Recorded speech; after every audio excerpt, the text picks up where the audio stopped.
approaching 600 Guildford is walking into the gilded fortress of the Invictus. Police officers and patrol cars around even at this time of night, and the tall looming buildings remind you of crenellations from a bygone era. Steel keeps and castles, practically. 600 Guildford itself is a very tall building, mostly glass on the outside. You're let in without any issue, obviously, and descend both quite uncomfortably in the elevator up to probably the 28th floor. When you exit, then you see Jensen is already. This is actually where we did your first scene, Sam. It's in the a small corridor with a receptionist sitting behind a desk, and Jensen is standing there checking his watch. And as you walk up to him, Mr. Crane, you're a little early. She'll be with you in a moment. This is fine. He looks at Mason. Good evening, Sershaw. I take it Mr. Barber has already contacted you. Yes, I'm aware. Excellent. He seems like he's exactly what the city needs at the moment.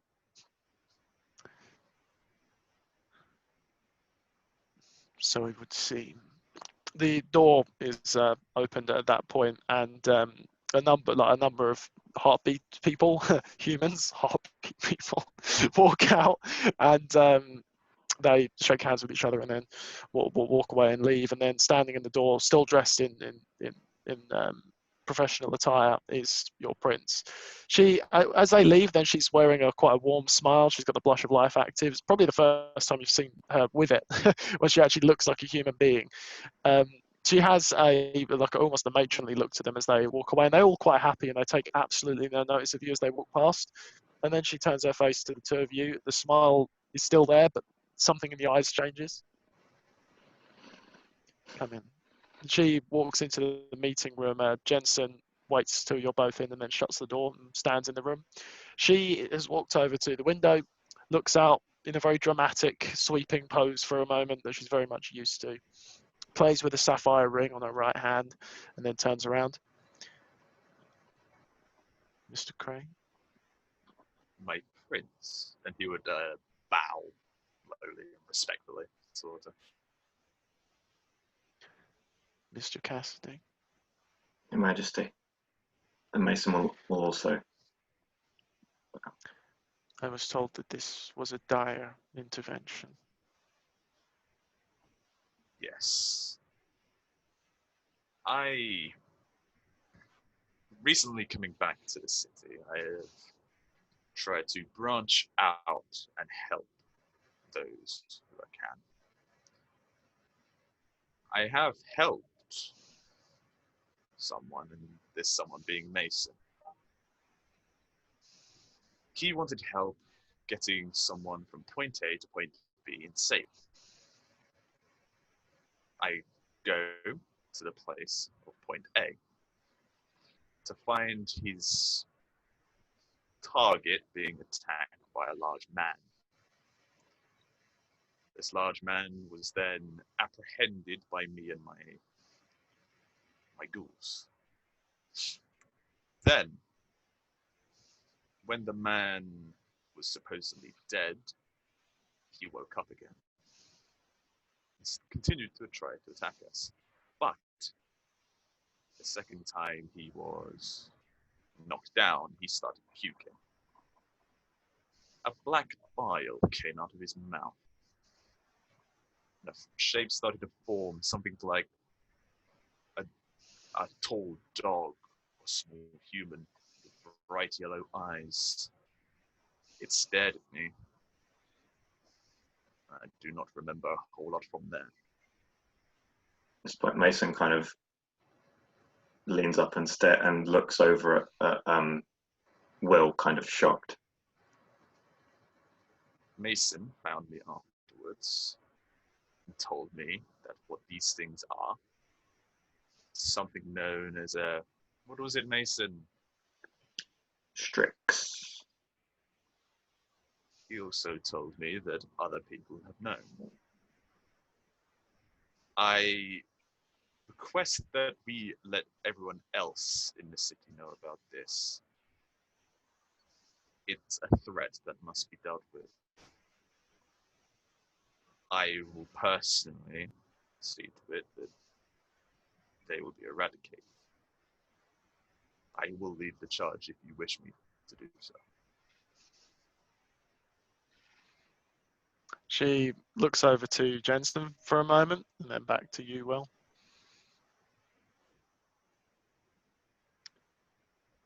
From the information we have gathered, these Stryx would only inhabit dead bodies or the bodies of other kindred. Are you telling me that this man, when you confronted him, was alive? He had a heart. Her eyes flick to Mason.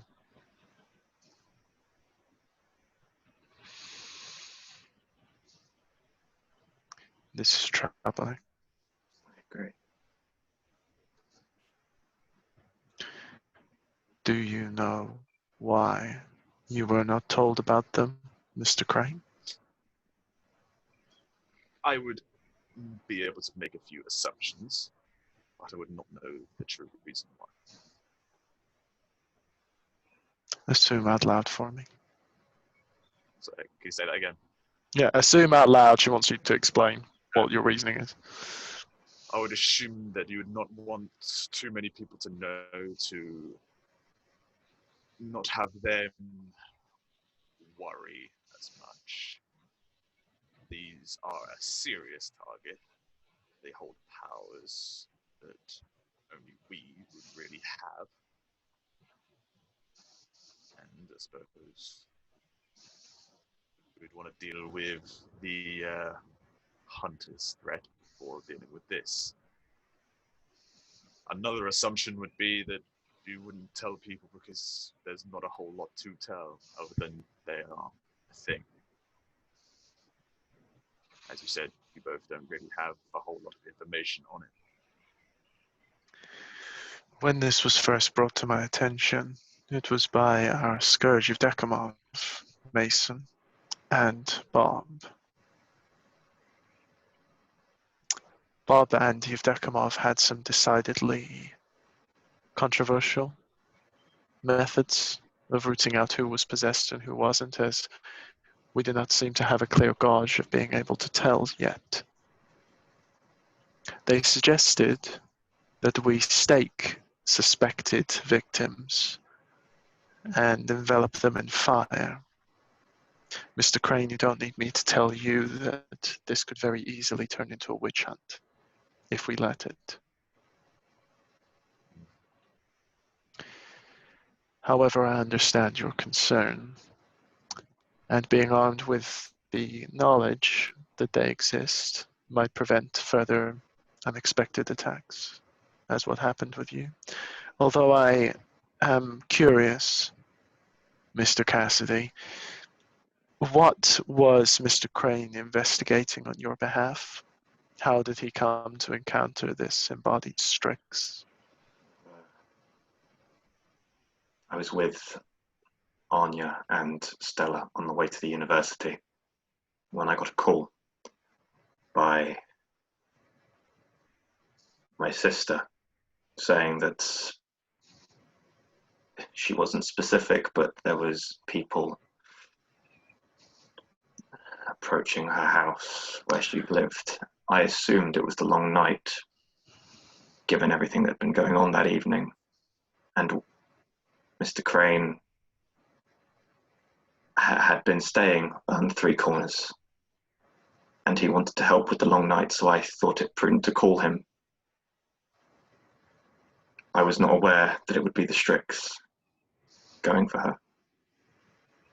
I was not aware that Mr. Matthews had embraced again. He hadn't. So this is your... She's kind. I understand. Your consideration is noted, Mr. Crane. There is already a select group looking into the affairs of the Stryx and the best practice to deal with them. We, as a group, thought it best to keep it from the knowledge of general public so that neonates do not find convenient excuses to harm each other, and so that the Stryx themselves do not use that mob mentality against each other. Understood. But if they are propagating and becoming more invasive, perhaps we should reconsider that part of our strategy. I would put you in touch with Bartholomew, or perhaps Declius, but sadly they have passed. Therefore, Mr. Cassidy, although you are no longer serving an official capacity as Archon, see to it that Mr. Crane gets all of the information that he seeks. I will. So long as he can keep it to himself, of course, for now. I will. Your Majesty, if I may. You may. I met with my sister earlier this evening.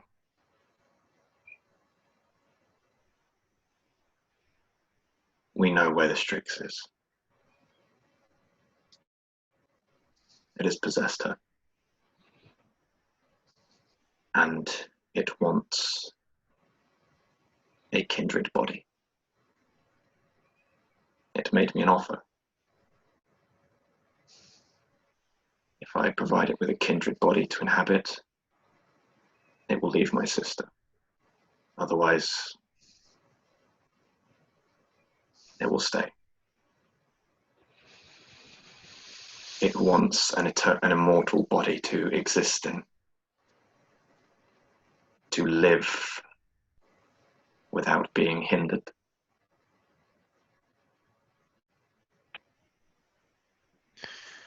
Mr. Crane, Mr. Jensen, would you give us a moment in private? My prince. I will walk out. But as you walk out, then Jensen shuts the door. I'm sorry that I didn't take this seriously initially, Mr. Crane. You understand I've had a lot on my plate. Apology accepted, Mr. Johnson. Well then, I suppose we will be working together. It seems so. One thing we must have learned from these recent nights: acting hastily is always to our detriment. It's foolish. Mm. Must think, plan. If- They will succeed. If I were you, I would concentrate on protecting your own assets for now, until we have formulated a better strategy for dealing with these pests. Good idea. I'll get my guys on it right away. Speaking of which, I want to take over with you some of the financial backings you've requested for the club. And he starts to go over like some Invictus bureaucratic bullshit that'd be too boring to listen to for us. Yeah. Meanwhile, in the room once you're alone, the prince waits for a few seconds.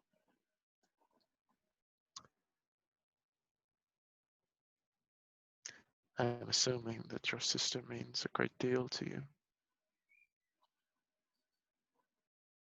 She does.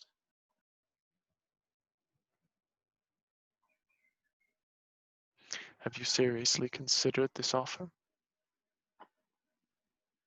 No. We can't enable them to exist like that in an eternal capacity. And yet, you're not willing to abandon her. No.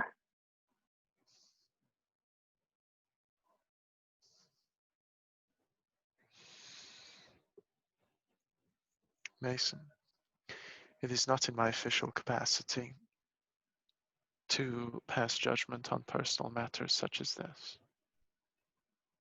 As far as your sister is concerned, she is a non-entity to the kindred court.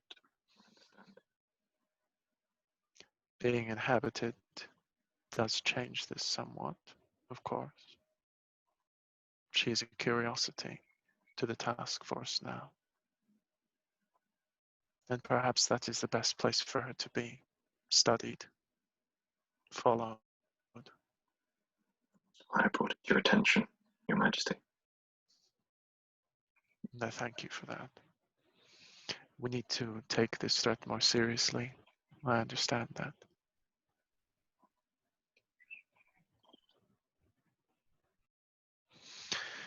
In your instance, she adjusts the spectacles that she's wearing and walks over to, there's like a PowerPoint slide with some random pie charts on behind, and she starts to shut the computer down.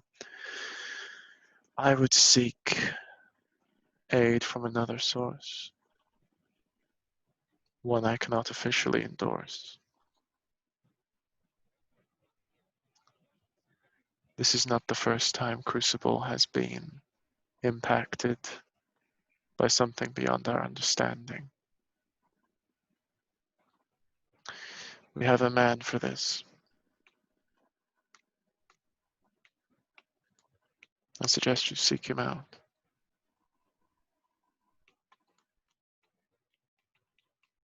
Well, Luckily for you, he has recently returned from a distant excursion. Approach Mr. Lynch with this information. I'm certain that he will be able to find, if not a solution, at least some more information. You will keep this between us. of course. Excellent, Mason. Where will you keep haven from now on? Presently staying on Spoke Hill with Anya.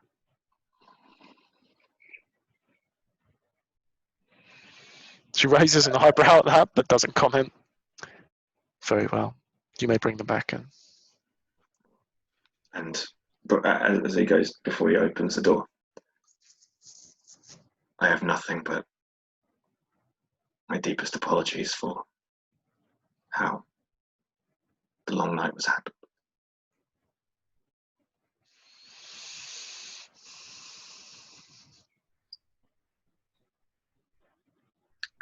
And then he opens the door.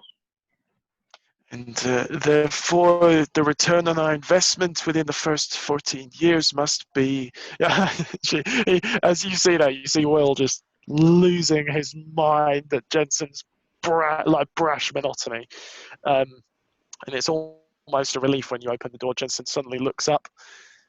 We'll continue this later. He shuts the folder and then walks back in where the prince addresses all three of you. We will consider what our official stance will be on the Stryx before the next Elysium. For now, we will keep this silent. Thank you for bringing this to my attention, Mr. Crane. You're most welcome, my prince. Mr. Cassidy, I wish you all the best. And you, Your Grace. And then Jensen holds the door open for the two of you to leave. Will bows respectfully once again and then makes his way out. Mhm. And Mason follows suit. And on their way out, Mason will turn to Will.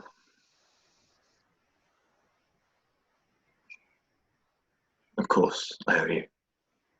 Whenever you need anything, don't hesitate to call me. You can start right now. You reacted when she mentioned two of our own had fallen. How?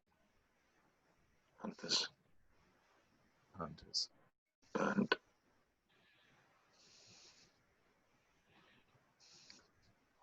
Understood. Let's get out of here.